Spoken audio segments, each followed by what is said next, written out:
Passenger Seat Podcast, a podcast designed to fill your passenger seat with chat about classic cars, all recorded from my 1968 Morris Minor Peggy.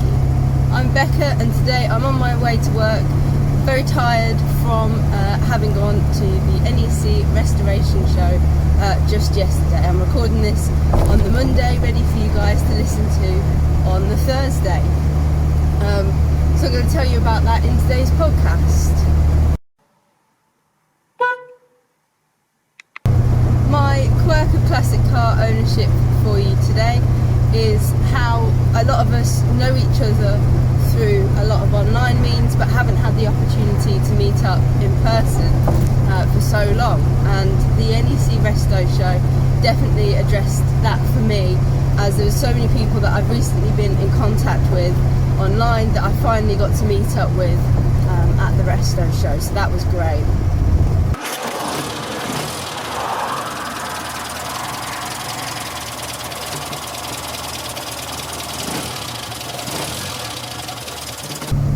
So I'm going to start off by kind of telling you about our experience there at the Resto Show yesterday, and then making some comparisons to the experience that we had in November at the big show that happens in November. So we only had tickets to go for the one day. I had some work stuff on the Saturday, so we just kind of went along as public for the Sunday, which was quite nice. It takes us just over kind of an hour and 45 minutes to get to the NEC in Peggy, because she's obviously a little bit slower than some of the other traffic that could get there. But it was a reasonably pleasant drive yesterday morning, unlike today where it's horrible and foggy. Yeah, we had a reasonably pleasant drive over, to be honest. Got up and left at just after 7, and were there kind of nice and in time for opening up on the Sunday morning at 9.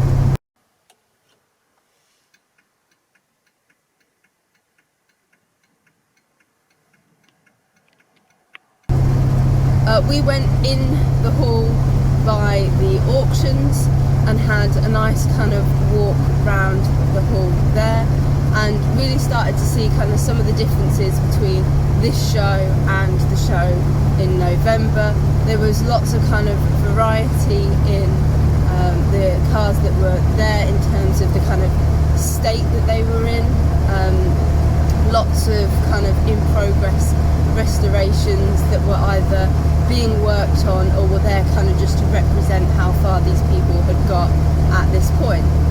There was some really gorgeous cars in that first hall, and we had a nice little walk round there, but then as we walked into the next hall, I spotted some of the cars that I'd been kind of watching and seeing on Twitter and Instagram from other people's trips, and that's the kind of Carol Nash barn find section. It was really great to see so many cars in this kind of state of how they've been kind of pulled out or found and about to start work.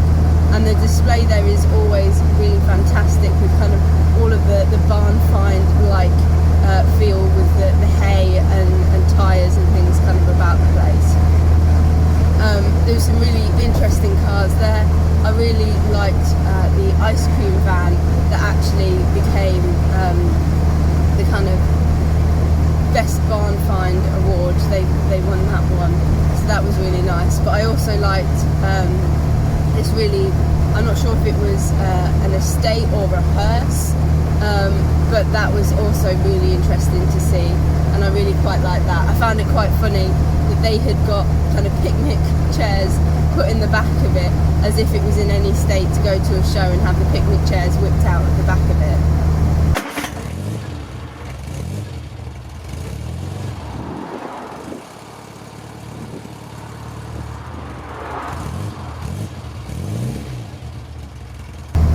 It was about this sort of time that we wandered over to what was the YouTuber stand, where Steph from iDriver Classic, Matt from Furious Driving, Ian from Hubnut were displaying their cars and their merch and having a chat to people.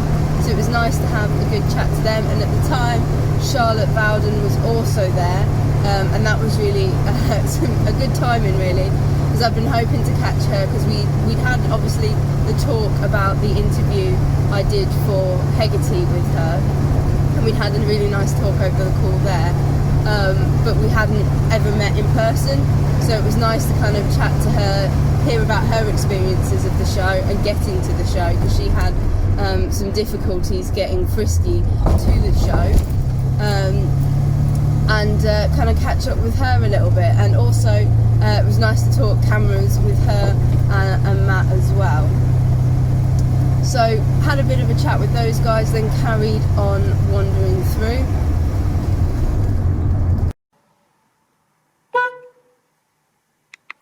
Again, the kind of displays of cars was really great. I loved seeing so many of the kind of in progress things.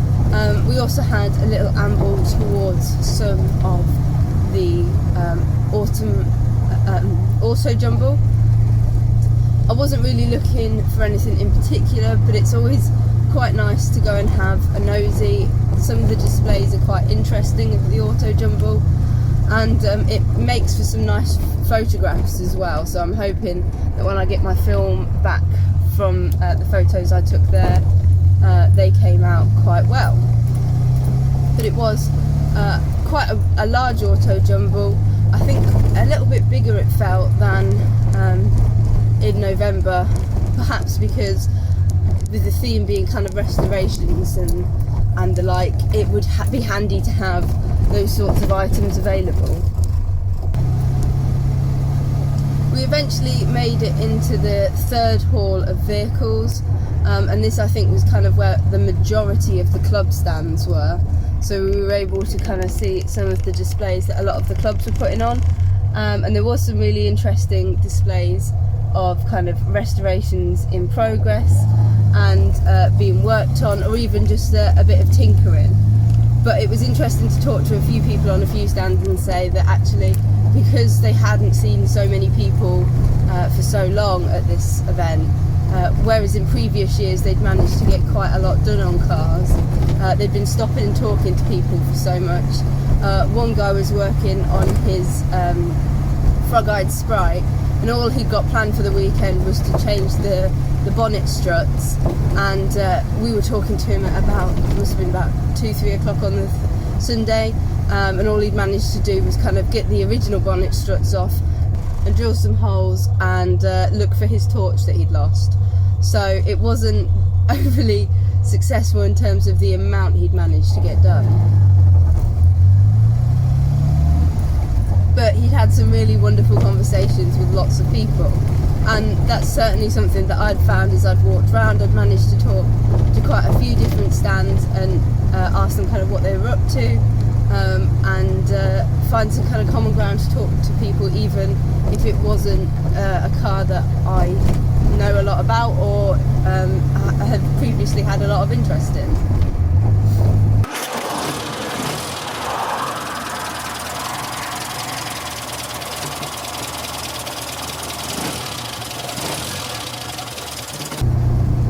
Quite good to see is that on the Morris Minor Owners Club stand they had the last saloon that they had kind of done as a restoration project during the lockdowns and things, and it had previously been on display at Mini BMW, but was now kind of being shown at this event, which was quite nice. And it was quite nice to see. It was done quite well. And they put it on a turntable so you could get a good look at a lot of angles of it, but it was quite difficult to get nice photos of it because they'd got these kind of barricades up around it, which meant that you couldn't get very good photos and things, and they were quite close to the car. I think if they'd been a little bit further out you could have got some nice photos of the car as a whole, as well as kind of some of the individual details and things. It was in this hall that I managed to get some photos and meet Charlotte's Frisky for the first time. I also got to see Hubnut's Fox Anne, which was in this hall with the Reliant Owners stand, and Also Quentin, the convertible, which used to be for Irish drivings, but he obviously swapped that for the Freelander. So good to see kind of some cars that I've seen and heard about online but not managed to get in to see in person. And obviously the same goes for kind of seeing Betty and the Crown Vic on the YouTuber stand. Another car that I was really excited to find out was actually going to be there is Neve and Jake's Flag Jumper Dart, their kind of drag racing car. It's a car that's absolutely wonderfully done, a real credit to them both, and it was so nice to see it in person. Again, seen so many photos of it over on Neve's Instagram, but I hadn't kind of seen it in person ever, and you notice all these sorts of little details that you can't get across in a photo. The kind of quality of the sign painting on the side of the car, and also the little pizza slice that Neve explained to me on the wheels, that was something that was done on the wheels of cars for a very short period of time in the 60s, and they found photos of and decided to try and replicate on their car. So it was really interesting to see that kind of thing being displayed, and there were some other really interesting cars on their stand as well.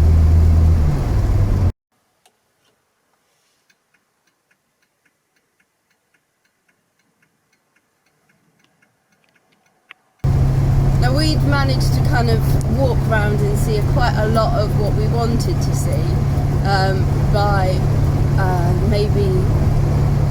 it must have been about 3 o'clock actually, because we started to wander and look at the Sporting Bears stand and looking at all the people that were going out for rides in the cars.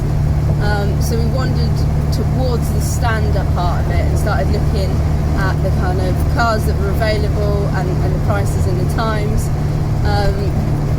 and somewhat spontaneously decided that we were both, me and Jamie, going to go out in a car of our choice, just because we got the time, because we wanted to kind of stay to the end and hear the beeps.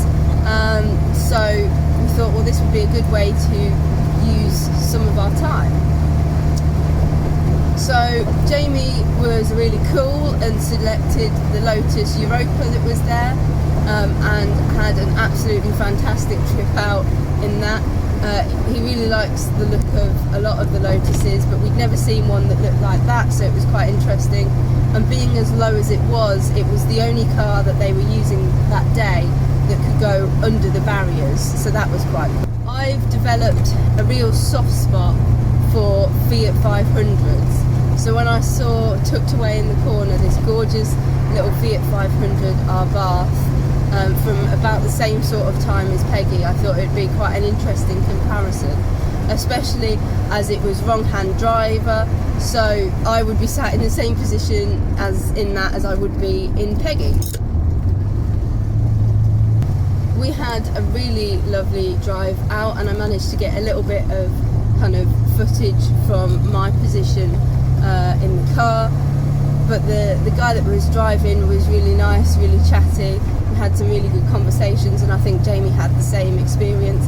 It was well worth, I think mine was 20 and Jamie was 25. It was well worth the kind of price of that to have a little bit of a drive around some of the roads near the NEC, and you can tell that the guys that volunteer with the Sporting Bears have a fantastic kind of interest and passion about what they're doing, because my guy with the Abarth was quite concerned that a lot of the roads on the traditional routes that they put on were quite fast and dual carriageway like, and that wasn't where you kind of got the best feel for the Fiat.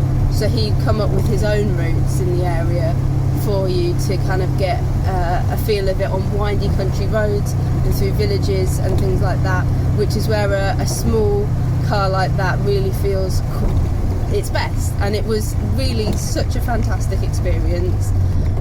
It wasn't something that I'd ever thought I would find myself doing.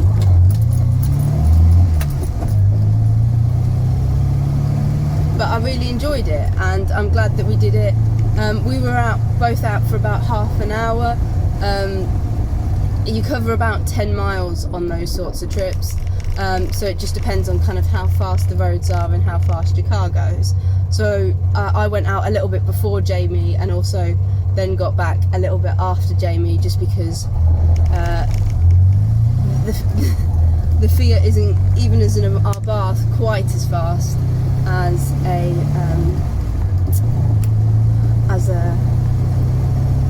Lotus Europa. But it's definitely something that if you've got the time at either of the shows, because I know that Sporting Bears are there at both, it's worth looking into, and I think they also do a few other shows as well. I know that they're usually at a local show to me in Kimbolton in the summer as well, so it's certainly a nice thing to do, and it's also worth thinking about that if you do own a classic, you can volunteer with them as well.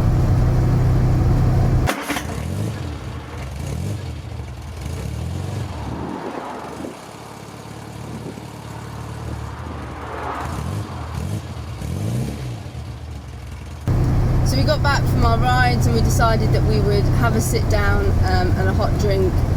We'd had a few kind of sit downs and a bit of food throughout the day, but we decided to have a sit down and a bit of a drink and a chat about our experiences on the rides, and it was really nice that we were kind of hidden away in a little cafe in one of the halls that was getting near to closing up for the day, and Charlotte and her partner James came along and sat with us as well, and we had a nice chat about, again, the weekend, what we'd enjoyed, what they'd enjoyed, and then just some other nice topics that was really nice to just sit and talk to people that, again, you've had these experiences of kind of seeing each other in passing online, but actually kind of meet up and have these conversations.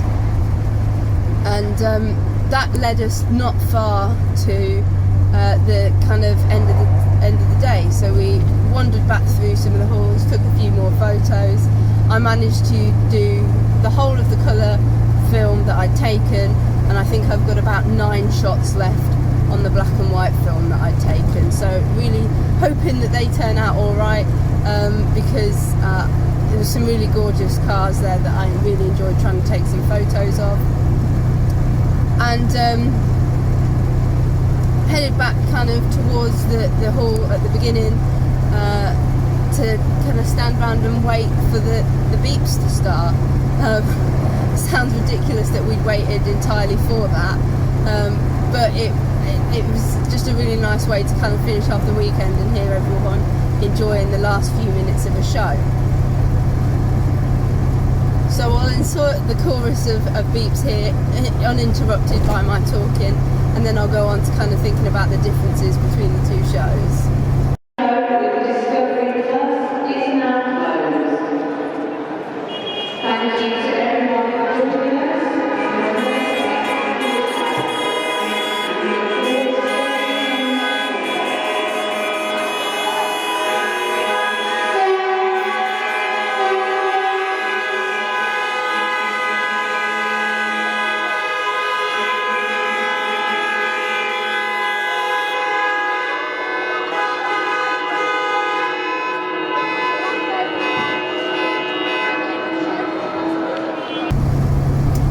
In terms of the differences between the two shows, this is by far a lot smaller. It's a lot more manageable. The show, if you were coming for just the day in November, I think you'd struggle to see everything in a lot of detail, to kind of really get up close and mosey around some of your more favourite cars, to talk to people, especially if you're going and hoping to spend maybe 10 minutes talking to this person, 20 minutes talking to this person, and so on. And I think that it makes it a lot more enjoyable, that you're not kind of rushing around trying to see everything in that one day. I think if you've got more days, then the November one is well worth the trip. But this felt a lot more manageable. I think it's about 2 or 3 halls smaller worth of cars, so it's much more select in that way, much more manageable, and yeah, quite a different experience in that regard. It was also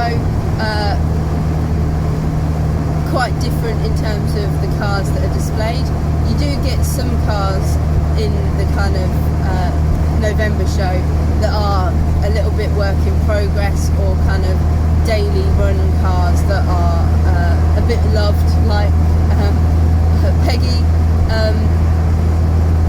but this was a lot more variety in terms of the kind of practicals and show events that were going on, and seeing even your regular club stands had cars that were a few weekends work away from being usable, as the Morris Register said to me about one of their cars. The other noticeable difference for both me and Jamie was that it felt a lot quieter. It wasn't as busy and crammed and quite peoply as the November show. It definitely felt a lot quieter, a lot more space to move around. I think the place that it felt kind of the busiest at times was towards the auto jumble, but you could just step back and kind of wait for people to move off. If you weren't feeling kind of that into being that close to people, regardless of kind of COVID or anything, there was a lot more space to move around. It meant that you were able to get quite good photos and things of cars, because people were a little bit more spatially aware than in the November show. I suspect that I'll end up returning to both, but given the choice, if I could only attend one in the future, I think I'd quite like to go to the Resto show more so than the November show. I think it was much more of an interesting vibe for me.